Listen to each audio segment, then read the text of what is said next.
Bab 7. Ruangan kantor terasa sunyi. Faisal masih berdiri di belakang mejanya. Di tangannya ada surat pengunduran diri Devi. Kertas itu sedikit bergetar di antara jarinya. Bekas tetesan air mata di surat itu masih terlihat jelas. Faisal membaca kalimat terakhir sekali lagi. Saya benar-benar tidak pernah mengkhianati perusahaan ini. Ia menatap tulisan itu lama. Entah kenapa, kalimat itu tidak terdengar seperti pembelaan. Lebih seperti seseorang yang sudah terlalu lelah untuk menjelaskan. Faisal menarik napas pelan, lalu ia meletakkan surat itu di meja. Namun perasaan tidak nyaman di dadanya tidak pergi. Beberapa menit kemudian, sekretaris masuk ke ruangannya. Pak, laporan keamanan yang Bapak minta sudah datang. Faisal mengangguk. Letakkan di sini. Sekretaris meletakkan sebuah map di meja lalu keluar lagi. Faisal membuka map itu. Isinya adalah laporan dari tim IT tentang kebocoran data tadi pagi. Ia membaca beberapa halaman pertama dengan cepat. Namun ketika sampai di halaman terakhir, alisnya perlahan berkerut. Ada satu detail kecil. Waktu akses komputer. Data itu dikirim pukul 22.47 malam. Faisal menatap angka itu beberapa detik. Semalam, pukul segitu, ia tiba-tiba teringat sesuatu. Semalam ia melihat Devi masih bekerja di kantor. Tapi ketika ia lewat di area kerja, Devi sedang membantu office boy mengangkat galon. Bukan duduk di depan komputer. Faisal langsung mengambil ponselnya. Ia membuka rekaman kamera keamanan lagi. Kali ini ia memperhatikan dengan lebih teliti. Seseorang memang membuka komputer Devi. Tapi posisi tubuh orang itu sedikit berbeda. Orang itu lebih tinggi dari Devi. Faisal memperbesar gambar. Wajahnya masih tidak jelas. Namun ada sesuatu yang terlihat. Orang itu memakai jam tangan besar berwarna emas. Faisal tiba-tiba teringat sesuatu. Jam seperti itu, hanya satu orang di kantor yang sering memakainya. Maya, jantung Faisal langsung berdetak lebih keras. Faisal berdiri dari kursinya. Ia keluar dari ruangan dengan langkah cepat. Maya ada di mana? Tanyanya kepada sekretaris. Di ruang kerja, Pak. Faisal berjalan ke sana. Begitu sampai, ia melihat meja Maya kosong. Kemana Maya? Tanyanya kepada salah satu staf. Dia keluar sebentar. Pak, katanya ada urusan. Faisal mengepalkan tangannya. Sebuah perasaan buruk mulai muncul. Ia kembali ke ruangannya dengan langkah cepat. Lalu menekan intercom. Security. Iya Pak, cari Maya sekarang juga. Baik, Pak. Faisal menutup intercom. Lalu matanya jatuh pada kursi kosong di meja Devi. Kursi itu masih sama seperti tadi pagi.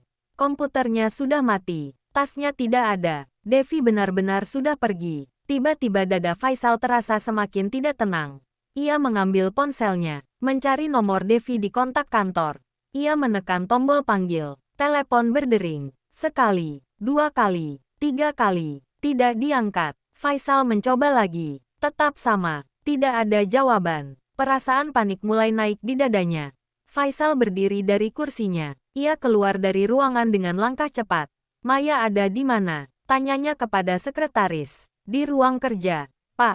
Faisal berjalan ke sana. Begitu sampai, ia melihat meja Maya kosong. Kemana Maya? Tanyanya kepada salah satu staf.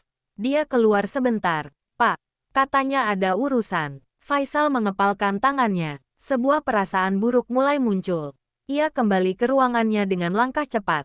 Lalu menekan intercom. Security. Iya Pak, cari Maya sekarang juga. Baik, Pak. Faisal menutup intercom. Lalu matanya jatuh pada kursi kosong di meja Devi. Kursi itu masih sama seperti tadi pagi. Komputernya sudah mati. Tasnya tidak ada. Devi benar-benar sudah pergi. Tiba-tiba dada Faisal terasa semakin tidak tenang.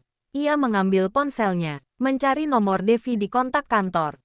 Ia menekan tombol panggil. Telepon berdering. Sekali, dua kali, tiga kali. Tidak diangkat. Faisal mencoba lagi. Tetap sama. Tidak ada jawaban. Perasaan panik mulai naik di dadanya.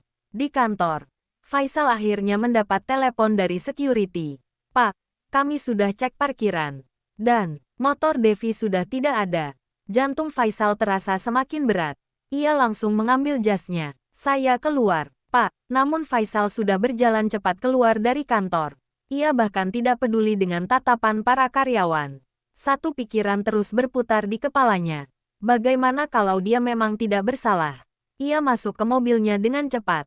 Mesin mobil langsung menyala. Faisal mencoba menelepon Devi lagi. Masih tidak diangkat. Ia menggenggam setir lebih kuat. Angkatlah. Gumamnya pelan. Di jalan yang tidak terlalu jauh dari kantor, Devi berdiri di pinggir zebra cross. Lampu lalu lintas berubah hijau untuk pejalan kaki. Beberapa orang mulai menyeberang. Devi ikut melangkah. Namun pikirannya masih penuh dengan semua yang terjadi hari ini. Ia bahkan tidak menyadari sebuah mobil melaju cukup cepat dari arah kanan.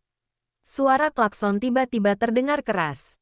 Awas! Seseorang berteriak. Devi menoleh. Lampu mobil itu terlalu terang.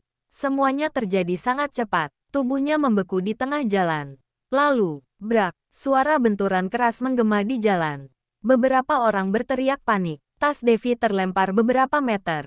Tubuhnya tergeletak di aspal, tidak bergerak. Beberapa menit kemudian, ponsel Devi yang jatuh di jalan tiba-tiba berdering.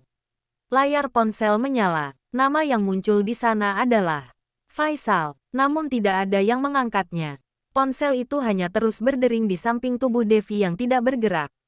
Lampu ambulans mulai terdengar dari kejauhan. Dan di dalam mobilnya yang masih melaju di jalan, Faisal merasakan sesuatu yang sangat aneh di dadanya. Seolah, sesuatu yang sangat buruk baru saja terjadi.